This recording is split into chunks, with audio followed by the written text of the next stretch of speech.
Hey everybody, Drew here, Casa Ayni, here in Baja, California, and this is the compost bin. So I was out here and I was actually gonna start cleaning up this composting section. I've just kind of let it go lately, and it is something that you have to stay on top of. And first of all, I'm learning gardening, composting, everything. So I'm just going to share what I've learned and what I know. But if I'm, incorrect about something, or you have something else that you'd like to share, please go ahead and share it in the comments, because again, I'm kind of learning as I go here, and I do watch a lot of YouTube videos and pay attention to people that know what they're doing. But with compost, it's just really it's a really simple process, and it's a way of letting the earth and letting nature just naturally decompose what would otherwise be considered waste. So since we started composting earlier this year in March, we have significantly cut down on our food waste. It also helps having chickens too, because there's really no food going in the trash anymore. A lot of it is, well, at first it was, before we got chickens, a lot of it was going into the compost. So vegetable peelings and stuff that was going to go bad, or stuff that already did go bad. Even stuff that's gone moldy, it's okay, like, because the compost has its own ecosystem, and it everything balances out and everything breaks down. Then a couple months after we started composting, we started to get chickens, and right now we only have 3 hens and a rooster. We're planning to get more, but the chickens eat a lot of the food waste too. But I'll probably get into it in another video, because I wanted to just focus on the composting pile today. But where the chickens live, I fill it with straw and leaves, and whatever food I'm gonna throw to them that's extra from the feed. They pick through and they scratch and they poop, and so in the chicken coop there's a whole ecosystem, and there's probably some really good compost in there by now too. But let me show you this right here. So this is part of the pile that we got going earlier this year, and so this stuff is ready. Okay, this stuff is ready. You can see it's just looks like dirt, right? Okay, smells really good. Now so this is everything from horse poop, chicken poop, duck poop — we had ducks earlier this year — to leaves. What I'm learning is that the compost does need a good amount of carbon, which is these dried leaves and hay and stuff like that. And we have a lot of trees here, so eucalyptus and olive trees especially, and so we can clean up the yard and throw that in there. So I wanted to just kind of show you, because I have 2 sides to this. So the whole point was, and I nailed some pallets together, which really helped once these piles got bigger.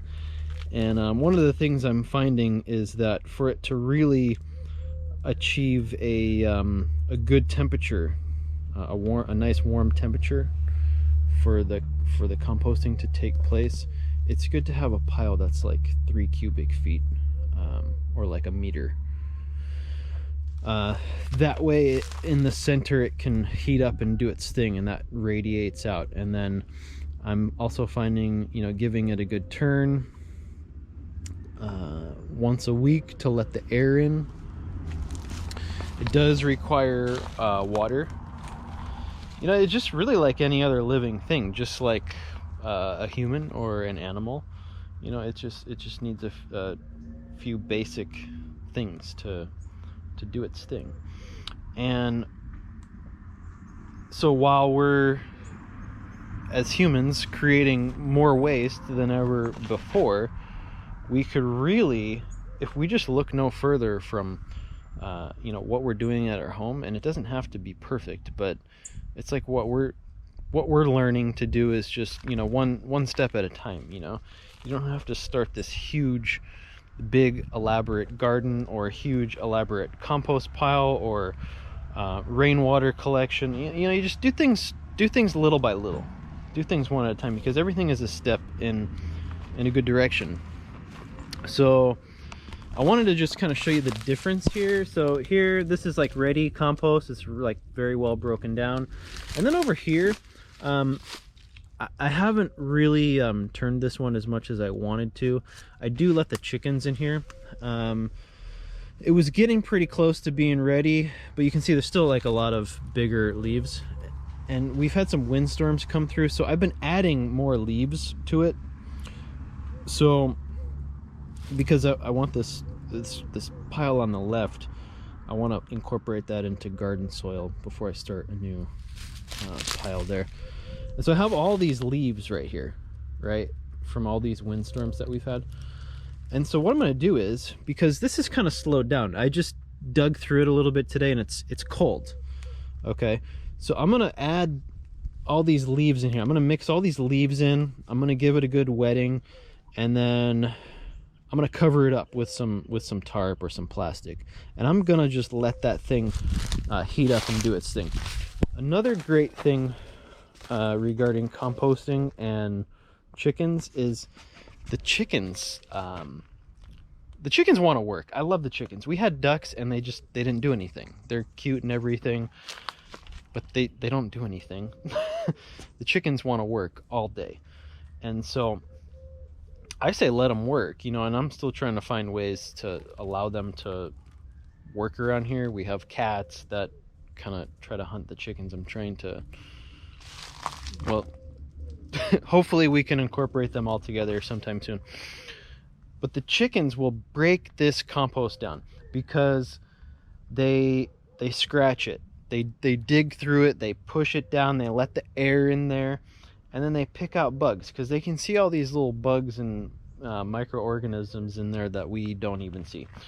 So, and then they poop in there. So the chickens are great for working the compost. I try to let them in here as much as I can, but right now I'm kind of figuring with all these leaves, what needs to be done right now is get all these leaves in there, maybe give it a week or two, and just let that stuff start decomposing again.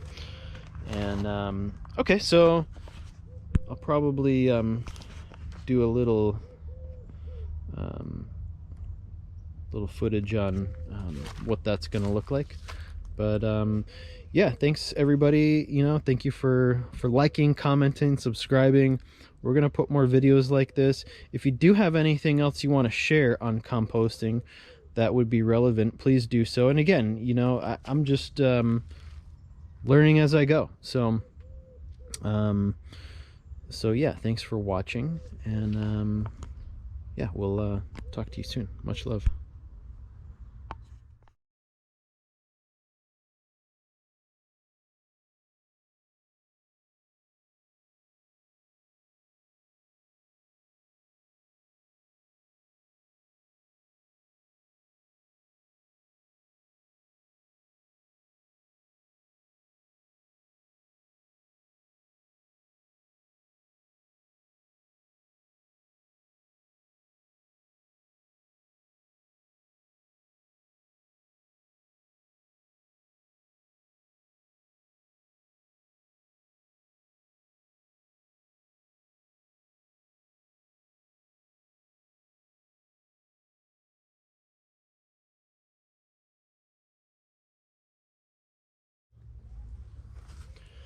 Okay, so as you can see, we have cleaned up this compost pile, and it's got a good mix of leaves and compost that's a little further along. It's got a good mix, and by adding all these dry leaves, the carbon, it's going to help to kickstart the process. Again, it's going to heat everything up because it's got to break down all that carbon.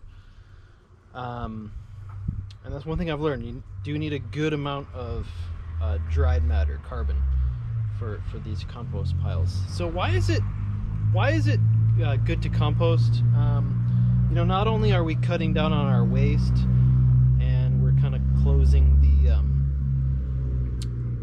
chain, you know, the chain of we get so much stuff that's really not sustainable. You know, we live in homes that are not sustainable. We you know, buy our food that has to be packaged, you know, with non-sustainable materials, that has to be taken for many miles and transported and all this stuff.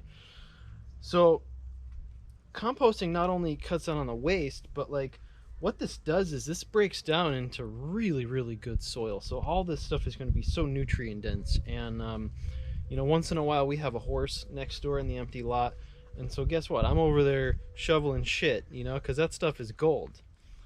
I go over there and shovel all that stuff up and bring it over here as much as I can.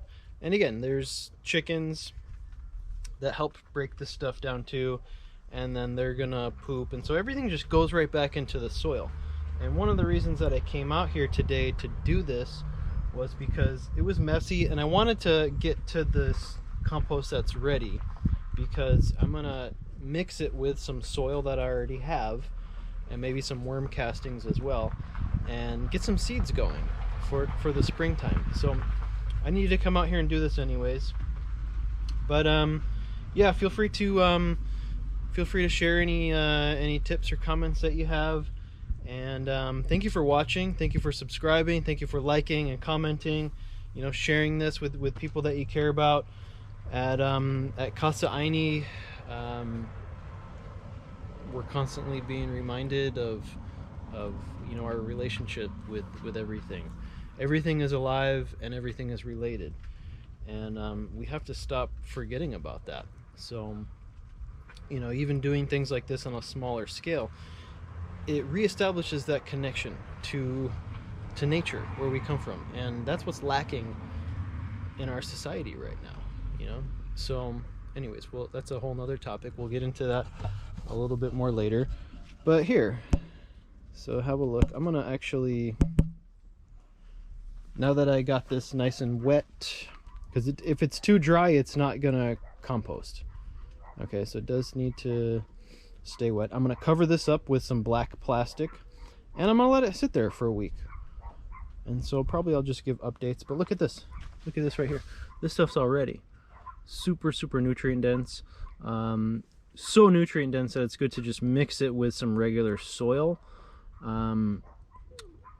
Because what I've had to learn the hard way is sometimes it's so nutrient dense that if it's too much, it's can be not good for some of the plants. It'll fry them. So anyways, learning as we go.